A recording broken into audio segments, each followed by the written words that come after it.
Streaming on clickorlando.com and broadcasting live, you're watching News 6 at noon. It's very frustrating and overwhelming to try to find alternate routes for months and months at a time while the water subsides. Now at noon, the key vote happening tonight to solve a major flooding issue in Deltona. Because they don't give a here. And why people living in a local hotel are being forced to move out. That hotel is the Howard Johnson by Wyndham near Universal Boulevard and Kirkman Road. This was the scene this morning as officers knocked on doors. Notice was given last week that the hotel was no longer safe to live in. A deadline of 10 a.m. was set for people to pack up. News 6's Mike Valenti has been covering this story since last week when residents first started raising concerns. He joins us now live. And Mike, many of these people have to find a new place to live on short notice. Yeah, Julie, I want to give you a sense of what we're seeing now. Behind me is the stark reality of the situation these people now find themselves in. These are the consequences of this condemnation. You can see people trying to get shade right now. Their belongings scattered about the grass on the outskirts of the Howard Johnson Hotel. We see several dogs also here panting very heavy. Right now, they are going through the eviction process. You can also see OUC is here. They're turning off the water, the electricity, the gas service. All of that is being discontinued today. As we reported last week, the Orlando Fire Department determined that the fire alarms inside were not working, thus making this place unsafe to live. Now, firefighters were only here in the first place last week because the water service had been shut off due to non-payment by the owners. That's according to a City of Orlando spokesperson. The city last week coordinated with homeless service providers who are here again today to come to the Howard Johnson and figure out future housing needs for the current tenants. Now, our efforts to reach the hotel's owner, Roar Orlando, have been unsuccessful, but we did approach a man who tenants and city representatives identified as the hotel's property manager. That encounter, though, did not bear much fruit. Take a listen. Ramel, you able to tell us anything about what's happening? Why it was condemned? No. Are you the property manager? No. Is your name not? But they're telling me to tell you to get the news off the property, the owner. Who's the there? Police, yeah. Okay. But I So you don't work here? No. They're saying you're the property manager, no? No. Okay. So that man that we confronted last week is here again today, also going door to door, checking on things inside. And the people who are behind me outside have been yelling at him, spewing epithets, clearly expressing their serious frustration. Now, back to last week, even though he denied being affiliated with the hotel at all, he later came up to us accompanied by an Orlando police sergeant, and he said that he was authorized by the owner to request that we leave. Now, I confronted him. I said, well, you said you didn't work here. But he demurred, and then he and the police sergeant told us that we had to get off property, so of course we did. Now, the city did send out a statement reiterating that they're still working with tenants through the homeless service providers to figure out future needs. As soon as we learn the latest, we'll let you know on clickorlando.com. But we do know that once people are all out of here, the city will secure this site. We're live in Orlando. I'm your Orlando community correspondent, Mike Valenti. Mike, thank you. What a rough situation, man. All right, let's turn to your weather now, taking a live look outside. This is our camera in Daytona Beach. You can see the surf churning out there. If you are planning to head to the beaches, you'll see the red flag flying out there. Rip current's a big worry with Aaron out in the Atlantic. Chief Meteorologist Candace Campos is here pinpointing the very latest. Right, and conditions are only going to continue to worsen, Julie, as we head into Tuesday and Wednesday. That's really where we'll feel the biggest kind of impacts or influence, not so much an impact, but more an influence of Hurricane Aaron. So this is the latest update as of 11 a.m. Just came out just a little over an hour ago. Sustained winds have increased a touch up to about 140 miles per hour. Went under eyewall replacement early this morning, and that not only is starting to strengthen the center once again of Aaron, but also starting to expand its wingspan. Notice, as of right now, tropical storm force winds extend outward about 460 miles wide from east to west. Now, this is going to continue to make its way further north. The closest approach looks to be over 350 miles from the East Coast beaches here in Florida between Tuesday and Wednesday. Still is a major hurricane. We're going to be talking more on how this is going to be influencing our weather and the biggest hazards we can expect. That includes those red flags flying there in Daytona Beach, coming up in just a few minutes. Candace, thank you. As the Atlantic hurricane season enters its busiest stretch, one city in Volusia County is looking to prepare. Deltona wants to fix two major roads that have been plagued by floods for years. Catalina Road and Elkham Boulevard have ended up underwater during recent hurricanes. And as our Volusia County community correspondent Angie Casada tells us, this is a problem she's seen firsthand. Yeah, I do. I grew up here in Deltona, and I remember as a child seeing Catalina and Elkham Boulevard just be underwater after a hurricane. And it's the same story now after Ian, Nicole, even Milton last year. The city, though, thinks that they may have a solution by raising both of these roads higher. For parents like Amanda Cloud, a mother to 5, it's more than an inconvenience. During every hurricane we've been part of, it's very frustrating and overwhelming to try to find alternate routes for months and months at a time while the water subsides. It's very difficult and challenging and just inconvenient, especially when you have small children and you need to go to work on time. It's been difficult dealing with it. Tonight, commissioners are expected to approve to a $35,000 agreement with Pegasus Engineering to manage a FEMA grant. The plan is to raise Elkham by at least 2 feet above flood stage. The area of concern has 2 lakes on both the north and south side. A similar change would be made to a stretch of Catalina Boulevard just a couple of miles away. The Elkham and Catalina road elevation projects have been approved for Phase 1 funding for engineering and design. As soon as Phase 1 is complete, Phase 2 will begin, which includes construction. If approved, that work could start as early as October, something I know a lot of my neighbors here would welcome before the next big storm rolls in. That vote is on the consent agenda tonight at 6:30 at City Hall. Reporting in Deltona, I'm your Volusia County community correspondent Angie Casada, News 6. Here is a live look now at the White House, where President Donald Trump and Ukrainian President Volodymyr Zelensky are set to meet this afternoon. Zelensky will be followed to Washington by other European leaders days after President Trump's meeting with Russian President Vladimir Putin. Zelensky is hoping to come to a deal to end Russia's invasion of Ukraine and posted last night saying he hopes the joint strength of European leaders will force Russia into real peace.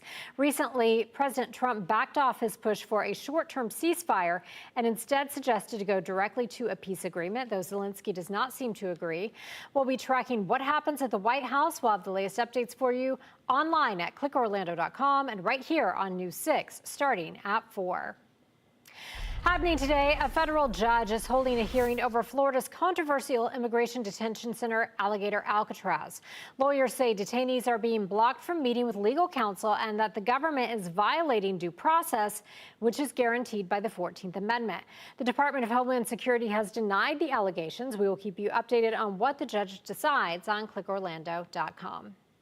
As week 2 of the school year gets underway, one school is giving students a different way to graduate. Graduating on time is a concern for many students, but this brand new school is hoping to find a way to change that. Our Osceola County community correspondent Stephanie Rodriguez stopped by to learn how it works. I'm here at Vineland Lakes High School, the newest tuition-free public school here in Osceola County. Soon they'll be moving into this brand new space behind me, but until then, they're hitting the ground running, giving students a different way to graduate. My heart and soul is happy, not just to be in Osceola County, but just overall, because I know that the work that we do has so much value. Dr. Tiana Coleman and her staff work with Second Mile, an organization that helps districts create accelerated learning schools. And what we really do is help those students that need to catch up on credits so that they can achieve their goal of graduation. Through individualized courses, teachers help them earn credits and grow. You're allowed to, we wear many hats, so we're allowed to be the doctor, the counselor, the teacher, the pastor, like everything. We know where they're coming from and any little other tidbits that may be needed in order to help them be successful. And also with our curriculum, it can be translated into over 36 languages. 17-year-old Otto Rivera is a soon-to-be success story. My plan is to graduate in December. He just transferred to Vineland Lakes from another Second Mile school, And as he prepares to cross the finish line, he encourages others to follow his footsteps. Just because I fell behind too,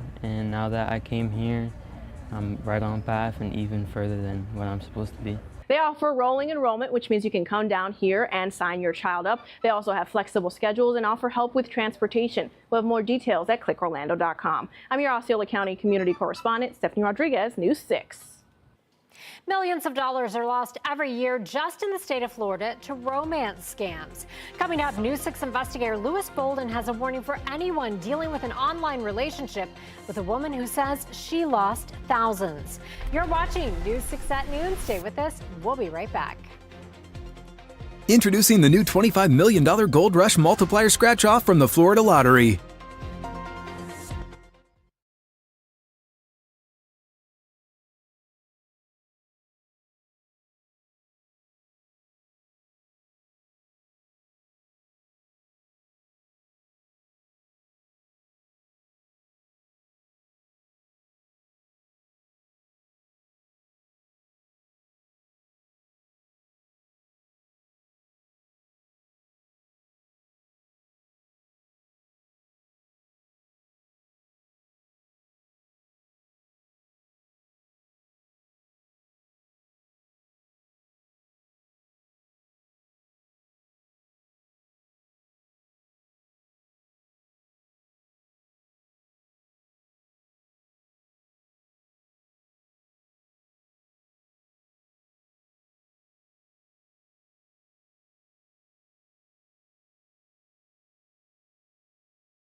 Last year, Floridians lost tens of millions of dollars to romance scams. That's according to the Federal Trade Commission. It happens more than you might think. Our Louis Bolden talks one-on-one with a local woman who shares her painful story of losing $60,000 in 6 weeks. It was like pen pals. We were just talking innocently. On Facebook, Carol West thought she was talking to a decorated Army officer, a commanding 4-star general who claimed to be deployed in South Korea. Sent me pictures of him in his uniform and sent me pictures of his dog tags, his driver's license, his passport. The messages came multiple times a day and became more intimate. It's exciting. I would sit up and wait for him to text me. But the texts took a turn. He had a box full of precious Army medals, but having them securely shipped back to the U.S. would cost $7,500, he said. West agreed to send it. He wanted it sent via gift and gaming cards. She bought the cards, lots of them, but the items supposedly got stuck in customs in Mexico, and the Mexican government needed $30,000 in cash. So like a fool, I cashed in my only CD I had and mailed the cash. Over 6 weeks, she sent more than $60,000. It was only when her bank accounts were empty did she realize it was a scam. I was sick. I was sick to my stomach. How could I fall for this? West is by no means alone. According to the FTC, last year in Florida, there were almost 3,400 reports of romance scams, and Floridians lost nearly $93 million. To protect yourself, never send money to someone you've only met online. The Volusia County Sheriff's Office tells me there could be an arrest in this case soon, so stay tuned. Remember, don't fall for the scheme, don't get ripped off, but if you do, email me at theinvestigators@wkmg.com. I'm Lewis Bolden, News 6.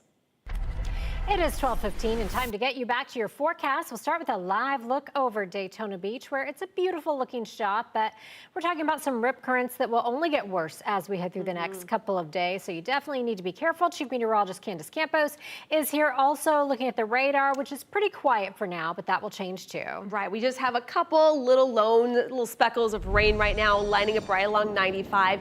This is something we talked about all morning long. That's the sea breeze starting to kind of kick in, and we'll be continuing to push inland. You can see a couple scattered showers right along 95, Daytona Beach, New Smyrna.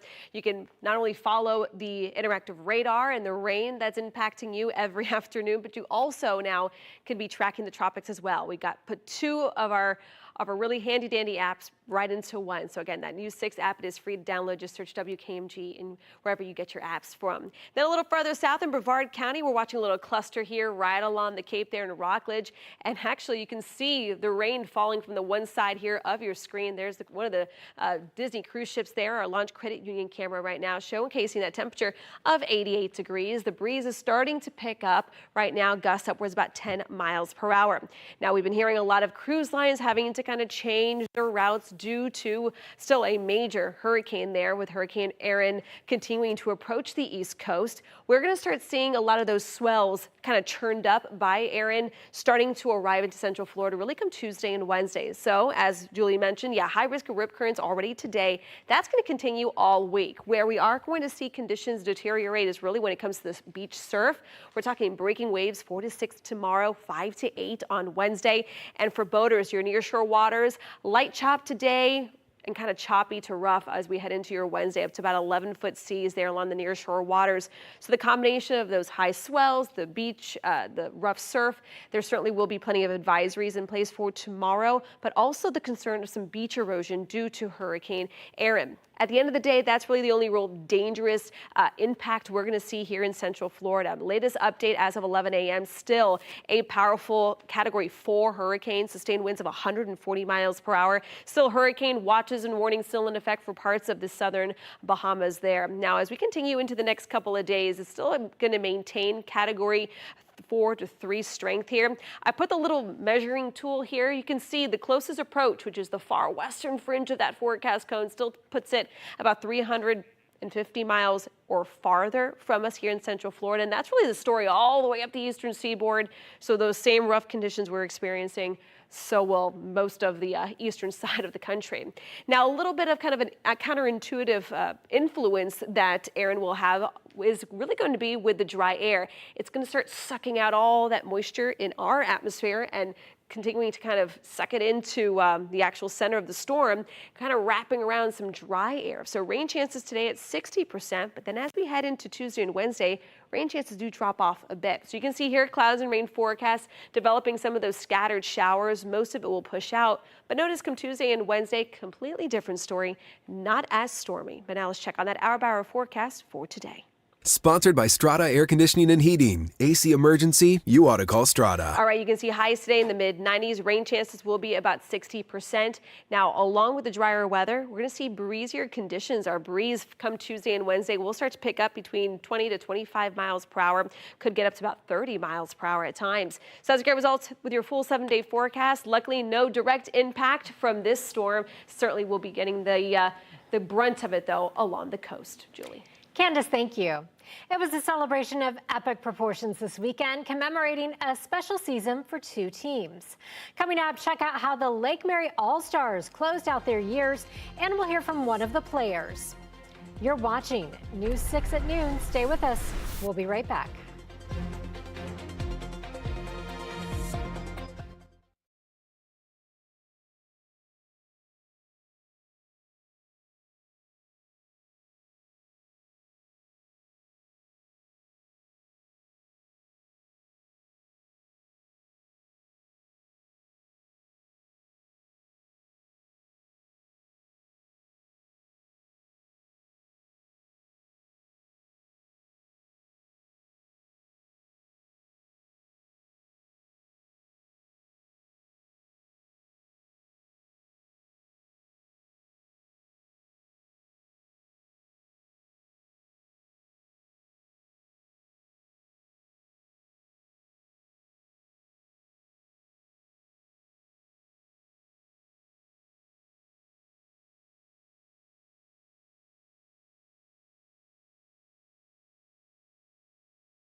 The All-Stars were out this weekend as the Lake Mary Little League team celebrated their exciting season. The teams came together to celebrate their runs in the Little League World Series. While both teams fell short of the title this year, the boys made it all the way to the regional championship, and the girls represented the Southeast in the Little League World Series. The support that we're having, and through what we've been through, and even though we lost the championship, we still have all its support supporting us. For more on both teams, just search Lake Mary All-Stars on our website, clickorlando.com. Take a break from those summer reruns and try out the all-new primetime schedule on News 6 Plus. Matt and Ginger have a new take on the day's news on News 6 tonight. That's at 9. Then go in-depth as we track the tropics and answer your weather questions with meteorologist Jonathan Kagas at 9:30. Then watch the late news an hour earlier. It's all tonight on News 6 Plus. Download our streaming app for free. Search WKMG in your smart TV's app store. It's also available on Roku, Apple TV, and Fire TV.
Candace is back and already popping a few showers out there. A couple scattered showers. Our rain chances are actually going to go down starting tomorrow, all as Hurricane Erin kind of approaches its closest spot there come Tuesday and Wednesday. Still staying 400 miles away from us here in Central Florida, but certainly seeing those rain chances dip just a bit. Today, though, rock and thunderstorms. Meteorologist Jonathan Kagas will be pinpointing all of that into the evening. All right. Switch over right now to the News 6 Plus streaming app or clickorlando.com to watch News 6 Extra. Our next newscast is at 4. Hope you have a great day.